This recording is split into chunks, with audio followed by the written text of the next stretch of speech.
Okay, let's try. So, good morning, everyone. We'll start with the announcement first. So, everybody's curious about the final.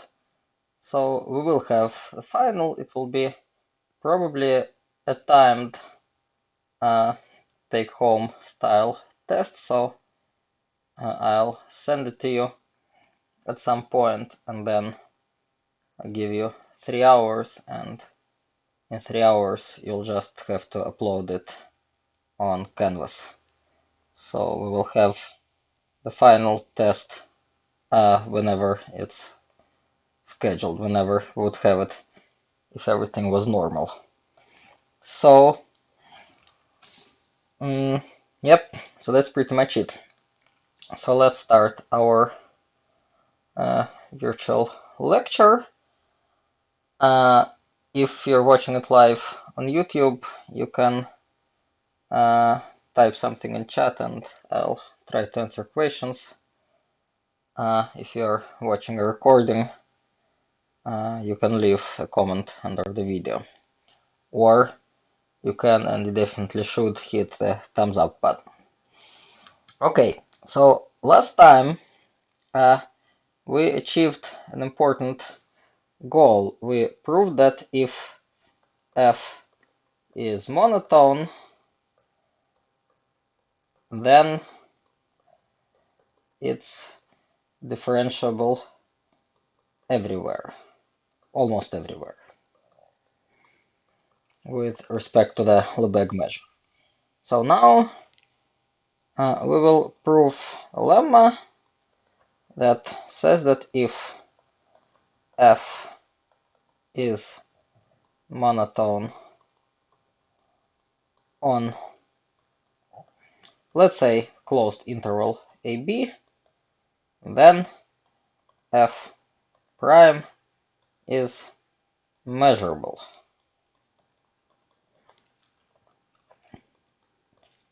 on the same interval. This will allow us to integrate it, and this will allow us to at least study the question whether the famous Newton-Leibniz formula works. So, proof. Okay, so we know that f prime exists, means that the following limit exists.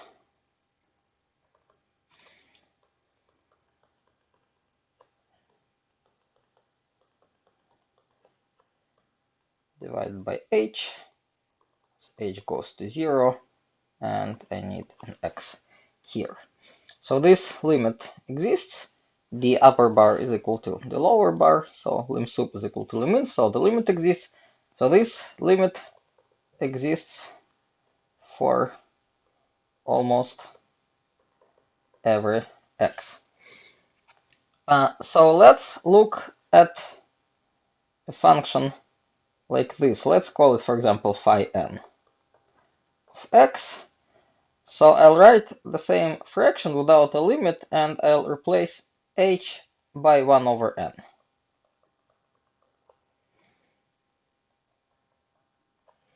So n is big, 1 over n is small, everything's great. And for every fixed n, this function is measurable for a fixed n. So I need to say a few words here. I need to say what's f of x plus 1 over n when x plus 1 over n falls out of AB. So it's measurable for a fixed n if we assume f of x identically equal to f of b for x bigger than b. So if we just extend f like this, it will still be monotone. So phi n is measurable for a fixed n. And this is pretty much it, because now the f of x is equal to the limit of phi n of x, and we know as n goes to infinity, and we know that the limit of sequence of measurable functions is measurable. So this is equal to the limit almost everywhere, but because we know that the measure is complete, this implies that df of x is measurable as a function on AB. Okay, so it's measurable, and now we're ready to state the theorem. So the theorem is going to say that if f is increasing, so you can all repeat the statement for decreasing function. So if f is increasing on the closed interval again, then f prime is summable, and we have a quantitative estimate that the integral of the derivative is less or equal than f of b minus f of a. So we all expect an equality here. We know that if f is nicely differentiable everywhere, then integral of f prime is equal to f of b minus f of a. So the obstacle here is that f might not be differentiable everywhere. It's differentiable only almost everywhere, and so this is why we get an inequality. All right, and we already know that f prime is measurable. So we only need to prove that it's summable with this estimate. So proof. So first of all, f is increasing implies that the upper derivative is bigger than 0 for every x,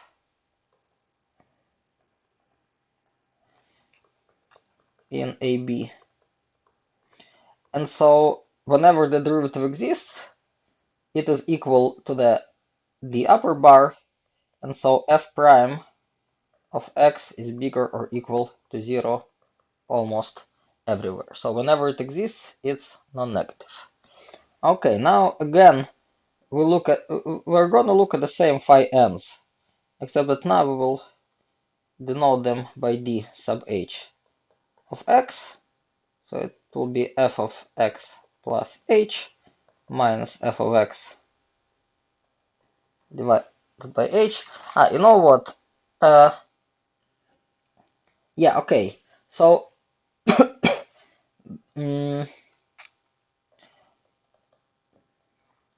yeah, so then our phi n defined in the lemma is just equal to d sub 1 over n f of x. So I guess I'll go with phi n. It's just easier. So whenever f prime exists,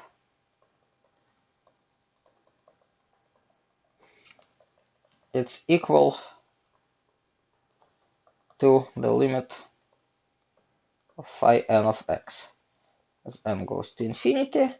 And so if you want to integrate it from a to b, because the integral doesn't care about set of measure 0, and outside of a set of measure 0, f prime is equal to this limit, we'll just write this. And now we'll use Fatou lemma. So it's less or equal than liminf. I think I used liminf. And the liminf as n goes to infinity of these integrals.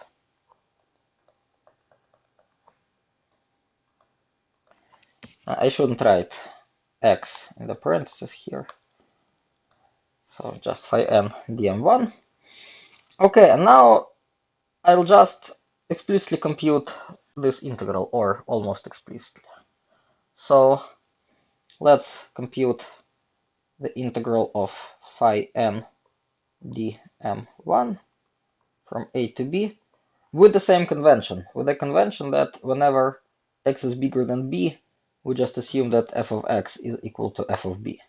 So we integrate from a to b, f of x plus 1 over n minus f of x divided by 1 over n.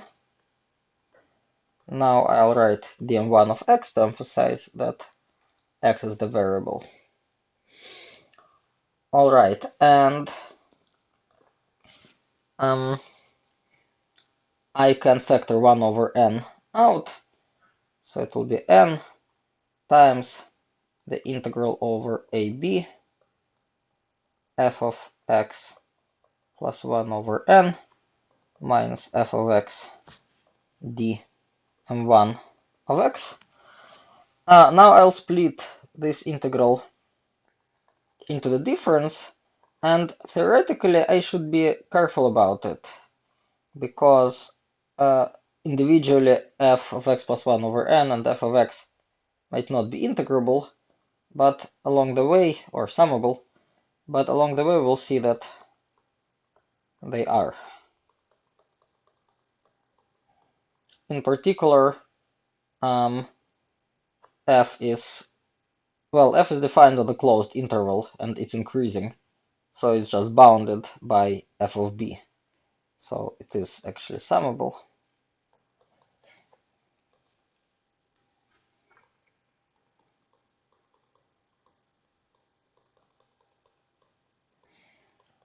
Okay, and now we need to make a change of variables with a very simple change of variables.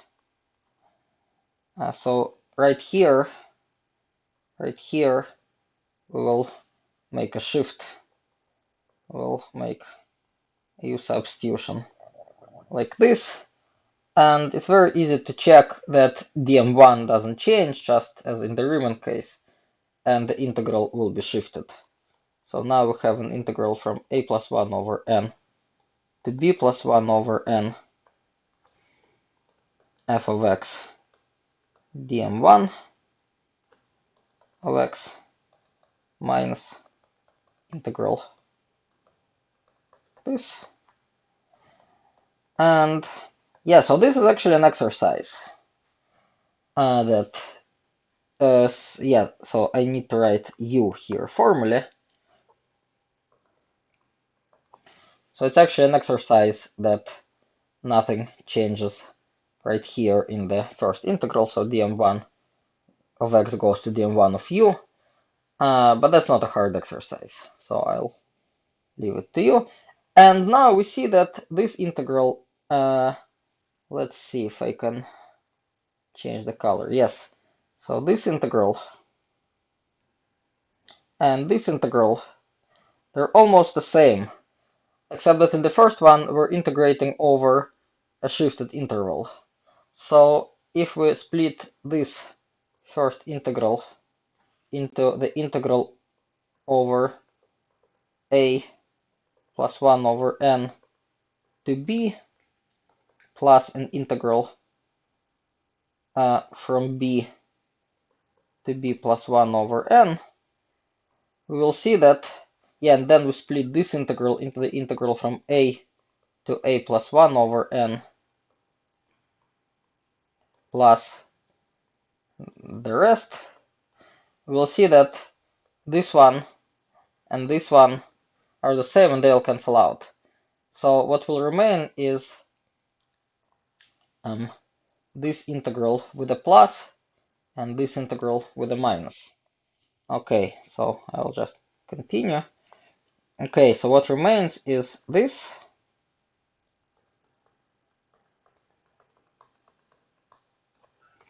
And I can write f of u or f of x, doesn't matter. And here with a minus I have this.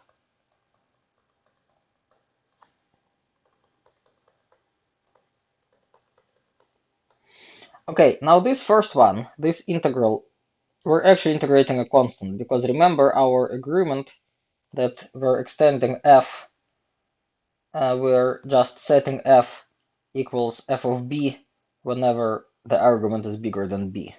So on this interval, we have f of x or f of u is equal to f of b. That's our agreement. So f wasn't even defined when the argument is bigger than b, so we just extended it by this constant value. And on this interval, well, that's a meaningful interval, but let's not forget that f is increasing. So let's see, I want to write less or equal here, so here I need bigger or equal. So f of x is bigger or equal than f of b. Okay, and so eventually this integral, it's not equal anymore, but it's less or equal. So here estimate f from below.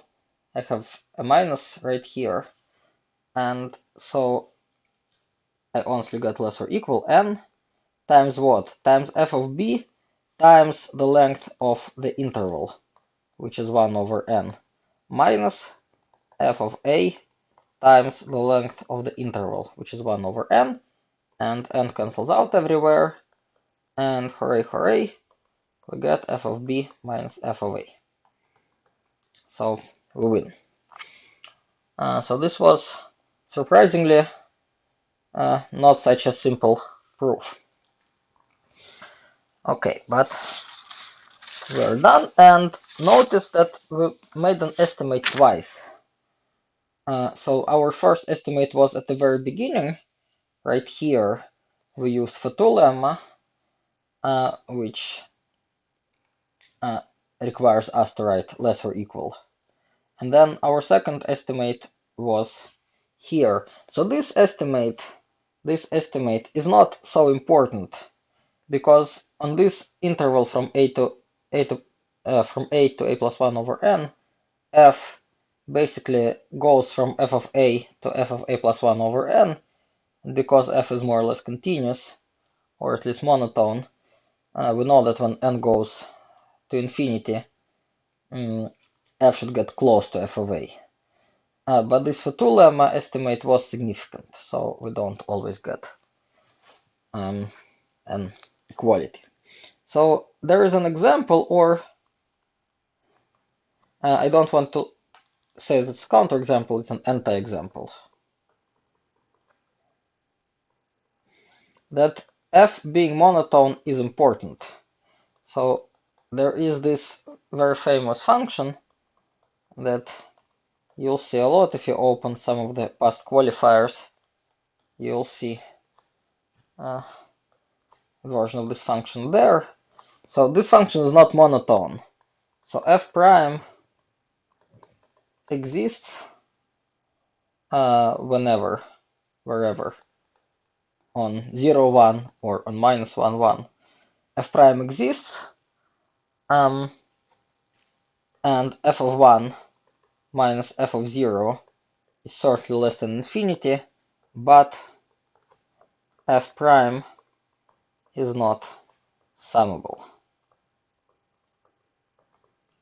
So the fact that it's not summable is an exercise. You can compute it using product rule, and there will be a second term with a 1 over x, and it won't be summable. Sorry, and I messed up a little bit. It's x squared sine of 1 over x squared. I need to make the oscillation a little bit harder. But anyway, so with the correct x squared, f prime is not summable, although it exists, and although f of 1 minus f of 0 is finite. And the reason is that f is not monotone. So this monotonicity assumption that we had before is very important. Okay, and we're done with monotone functions. So now we will upgrade monotone function, so we will now essentially consider a difference of two monotone functions. So our next goal is to consider something like this: f1 of x minus f2 of x, where both f1 and f2 are increasing. And then, because if they're increasing, then their derivatives exist almost everywhere, we know that for this difference,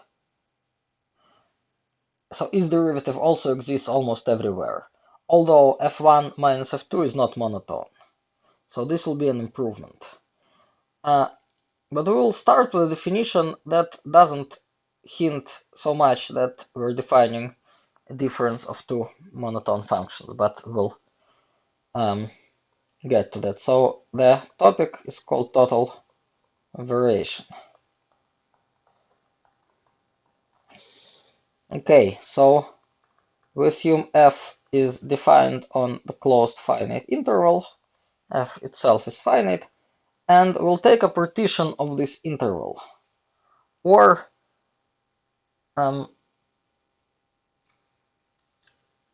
yes, so P will be a partition.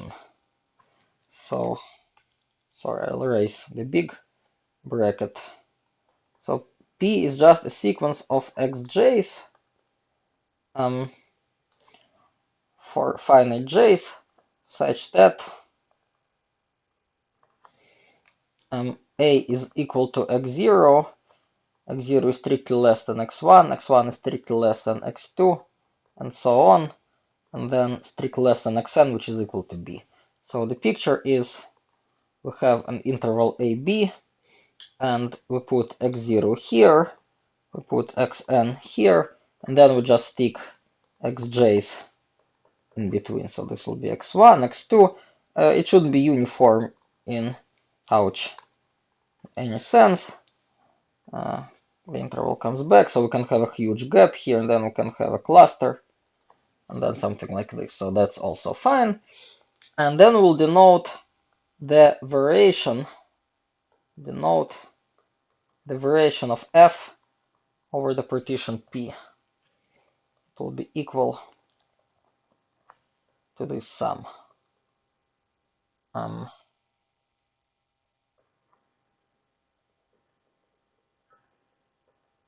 And we start with j equal to 1, because we want j minus 1 to always make sense.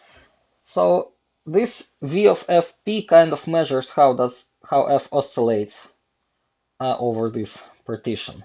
And it's very important that we have the absolute value on the instant. And then we denote the total variation of f to be the supremum of the variations over all partitions P. So we kind of try to come up with a partition that gives us the worst oscillation. So if you imagine f looking something like this, then we can choose a partition like this, and then if we measure this variation over this partition, then it's 0. So f is just same value at all of these points, and it's going to look like f didn't oscillate. So that's kind of a bad choice. If we chose a partition like this, then f oscillates badly. And notice, by the way, that without the absolute value, we would have something like 0 again. But with the absolute value, we have like this jump plus this jump plus this jump plus this jump. And then if we choose this green partition, then we see how much f actually oscillates, and it will probably attain the total variation here. Okay, and then we say that f is a function of bounded variation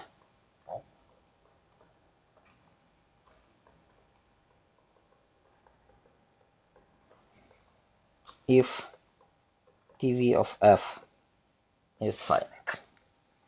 So this function, the picture is still of bounded variation, but if you think about this x squared sine of 1 over x squared that oscillates worse and worse towards 0, or if you think about something like sine of 1 over x that badly oscillates towards 0, then we can't be sure anymore. Okay, so a couple of remarks about the definition. First is that if f is increasing, then the total variation of f is equal to f of b minus f of a, which in particular is finite. Why is that? It's because then we can get rid of the absolute values right here. So I'm underlying, hopefully you see that.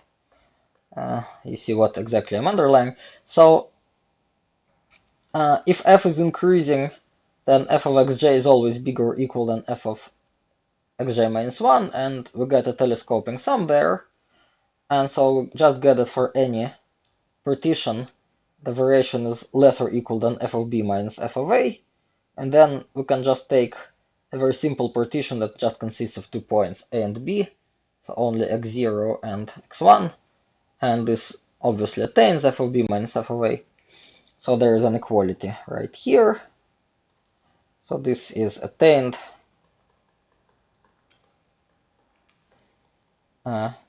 for p equal to such a partition of the interval. And remark number 2 is that f is Lipschitz, and Lipschitz is something you probably hate by now, especially, or will hate towards the due date of the homework, because in the last problem number 5 you'll need to prove that something is Lipschitz. So f is Lipschitz, there there exists a constant such that f of x minus f of y is less or equal than the constant times x minus y. Then, so this implies f is still of bounded variation, and it's actually less or equal than c times b minus a. This is also easy to see, because let's scroll back to the definition. We again have this sum, and every term can be estimated by c times xj minus 1, so c factors out, and we just need to sum up xj minus 1, which will be equal to b minus a. So at least we know some functions that have bounded variations, and notice that, well, example number 2, this remark number 2 shows that this function shouldn't necessarily be monotone. So as soon as, for example, the function is nicely differentiable and the derivative is finite, is bounded, we get bounded total variation. So we are significantly upgrading the monotonicity property. Okay, so let's do an example. And example would be this. So it's more or less the same oscillation trick.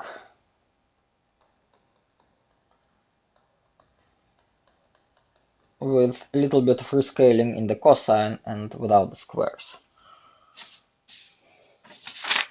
Okay, so we will prove that f is not bounded variation. So proving something like this is actually not so hard, because remember that the total variation defined right here is a supremum. So if we want to show that it's infinity, we basically need to come up with a partition with a very big variation. And here it is. We'll actually have a sequence of partitions. If we were allowed to have infinite partition, we wouldn't need a sequence, but here we do. So we'll just start with a 0, and then the next one will be 1 over 2n, the next one will be 1 over 2n minus 2, and so on. And then at some point we'll reach 1. It doesn't really matter how many terms there are in this partition, but, well, something like 2n or 2n plus 1 or 2n minus 1 term. Okay, so let's compute what's f of...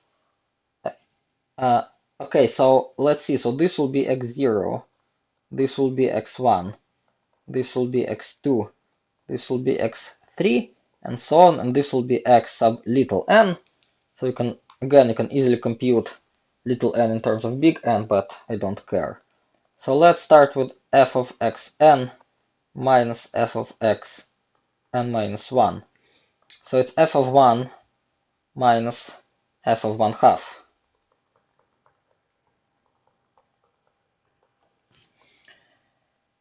And what's f of 1? It's 1 times cosine of pi over 2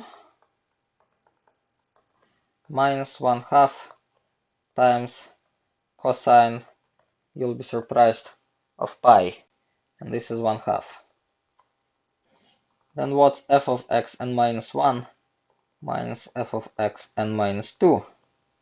Well, it's f of the same 1/2 minus f of 1/3, and this will be cosine of pi minus, okay, so cosine of pi, sorry, no, I'm gonna need to be careful here. It's 1/2 cosine of pi minus 1/3 cosine of 3 pi over 2, which is just minus 1/2. The second thing is 0. Cosine of 3 pi over 2 is 0. Alright, so f of xn minus 2 minus f of xn minus 3 is 0 minus 1/4 cosine of 2 pi. Wait, am I right here? Yeah, no, that's okay, that's minus 1/4, which I don't really care about, because remember that for the variation I need absolute values. Okay, and then finally f of x1 minus f of x0 is f of 1 over 2n minus f of 0, and this will be 1 over 2n. If you look back at the definition, when we plug 2n here, we get cosine of pi n, so I actually had to be a little bit more careful. I need absolute value here, because cosine of pi n can be minus 1, but with the absolute value it doesn't really matter. Okay, and so if you look at the pattern goes like this. If you factor out 1/2, you get 1 here, you get 1/2 here, the next one will be 1/6, so after we factor out 1/2 we'll get 1/3, and here we get 1 over 2n. So the variation of f over this partition is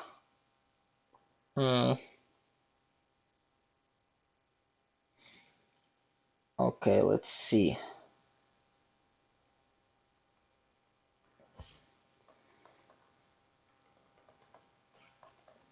Plus so on, plus 1 over n, or at least bigger or equal here. And anyway, p sub n. And anyway, this is not bounded, so this goes to infinity as n goes to infinity. So supremum of the variations over all partitions is bigger or equal than the supremum over n variations of our concrete partitions, and this supremum is infinity. So there's a sad face here. That's a nasty function. So it oscillates so bad at 0 that we can come up with this partition that kind of accumulates at 0 and get a huge variation. Alright, so our next task though is to prove that a function of bounded total variation is indeed a difference of two monotone functions. So let's introduce a definition like this. So v of f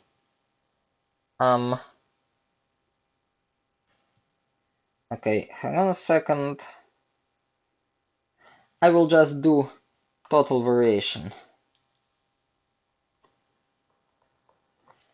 Will be the total variation of f restricted to the interval CD, which we assume lies inside of AB. So if we have an interval AB, there might be a smaller interval right here, and we can restrict f to this smaller interval, take partitions only of CD, and consider this total variation of f over CD. Okay, so what's important is the following, is that if P is a partition of AB and we have a point C in P, so C is one of the points in the partition, and so another and P1 is the part of P before C, and P2 is the part of P after C, including C in both cases.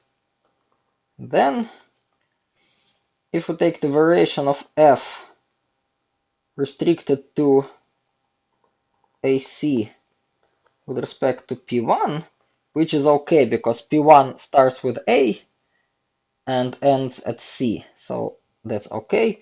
And then we add the variation of f over CB over the partition P2, which is again okay because P2 starts at C and ends at B. This will be equal to the variation of f over P. So that's kind of obvious. In P1 we're just summing up everything before C, and in P2 we're summing up everything after C, so we're exhausting the whole P. And this implies, so I'm saying implies, but that's an easy exercise, which I encourage you to do, that the total variation of f restricted to AC plus the total variation of f restricted to CB is equal to the total variation of f restricted to AB. So this is an exercise. Why is it an exercise? Well, because this fact about variations requires C to belong to P. So it actually gives us only one estimate in this exercise, but another estimate is not hard. So I encourage all of you to do this and see that it's true. Okay, and what's important here is that we can now send one of the total variations to the right-hand side. So now assume total variation of f on the whole interval is finite. It in particular implies that the total variation of f over any subinterval is finite, because for the subinterval we have less partitions. And now we denote phi of x to be the total variation of f restricted to ax. So let's, which is finite, by the way. So x is between a and b, and phi of x, phi of x is then finite. Okay, so if now y is bigger than x, then phi of y minus phi of x is equal to total variation of f restricted to ay minus the total variation of f restricted to ax. And if we look at the exercise, we'll see that it's the total variation of f restricted to xy. Because if we take this term and send it to the right hand side, we'll get total variation of f from a to x plus total variation from x to y, which will be the total variation from a to y. Okay, and the only important thing for me is that this is non-negative, so the total variation is never negative. And so this implies that phi is increasing. So f was not necessarily increasing, but if we now transform f to its total variation, then it's increasing. Okay, so now the goal is to prove that, let's see, that f plus phi is also increasing. If f plus phi is increasing, then f is equal to f plus phi minus phi, which is the difference of two increasing functions. All right, so how are we going to do this? So now take a very specific p, which consists of 2 points. So then f of y minus f of x, now y is bigger than x, but f is not necessarily increasing. So I cannot say that f of y minus f of x is non-negative, but I'll just put an absolute value here. Less or equal is okay. So this is equal to the variation of f restricted to the integral of, f restricted to the interval from x to y over the partition P. So P is a very simple partition of this interval. Okay, so this is less or equal than the total variation of f restricted to xy. And we know that this total variation is equal to phi of y minus phi of x. So this is less or equal than this. Now let's send phi the right hand side and phi of x the right hand side and f of y to left hand side. And what we achieved is that if x is less than y, then f of y minus phi of y is less or equal than f of x minus phi of x. So this means that the function f minus phi is increasing, or phi minus f is increasing. What did I just say? F minus phi is decreasing, so phi minus f is increasing. Okay, sorry, and that's not really what I wanted, and oh yes, sorry. So okay, that's fine. That's okay. But also I could do the same thing with f of x minus f of y right here. So similarly, f of x minus f of y is still less or equal than the absolute value. And this is less or equal than phi of y minus phi of x. And so this implies that phi plus f is increasing. Yep, that's great. And so therefore, f is equal to phi plus f minus phi, and this is increasing, and this is increasing. And so what we proved almost is the following theorem, that if the total variation of f is finite and f is still defined on a closed interval, then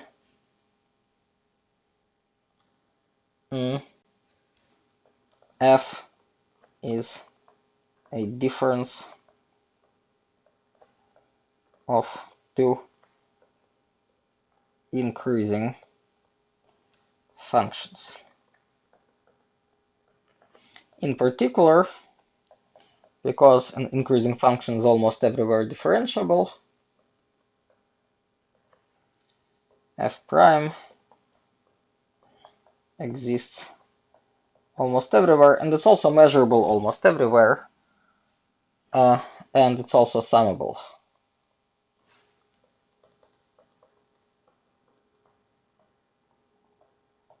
Why?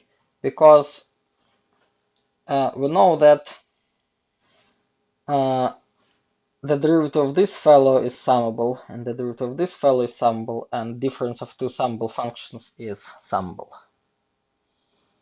Okay, and conversely, so this has been proved. There is a converse theorem which is attributed to Jordan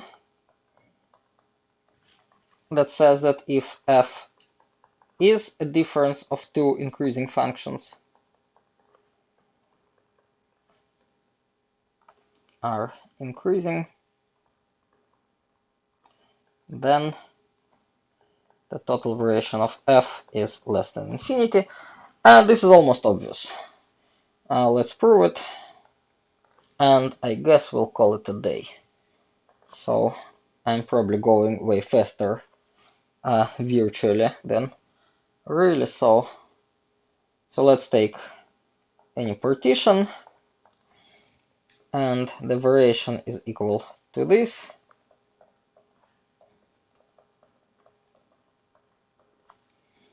And this is equal to the sum. Okay, f is psi minus phi, so psi of xj minus psi of xj minus 1 plus phi of xj minus 1 minus phi of xj.